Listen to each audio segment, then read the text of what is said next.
So over here you can see that I have a bunch of task list and then I have assigned resources onto them. And if you want to see the resources over here in the column, then you can add a resource column over here as well.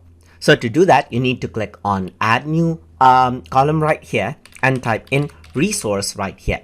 And over here you can see resource names is an option. And if I were to click on it, you can see the resources assigned on to the different tasks, as you can see right here. You can click around over here and then access the drop down menu. And then let's say, for example, for brainstorming, you want to go ahead and add in, let's say, crew member as well. So in that case, you can see that crew member resource is now assigned on to that particular task as well. You can go around over here and just uncheck it to remove out the resources over here as well. So it's easier to assign resources to tasks from the column as well. If I were to go around onto the resource tab, then you can see that you also have assign resources option. So if I were to go around and click right here, then you can see that for this particular task, scriptwriter is there.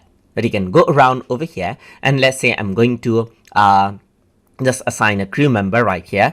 I can select a crew member and then I can click on assign and you can see it moves on top of the list and you can see that scriptwriter and crew member are assigned right here.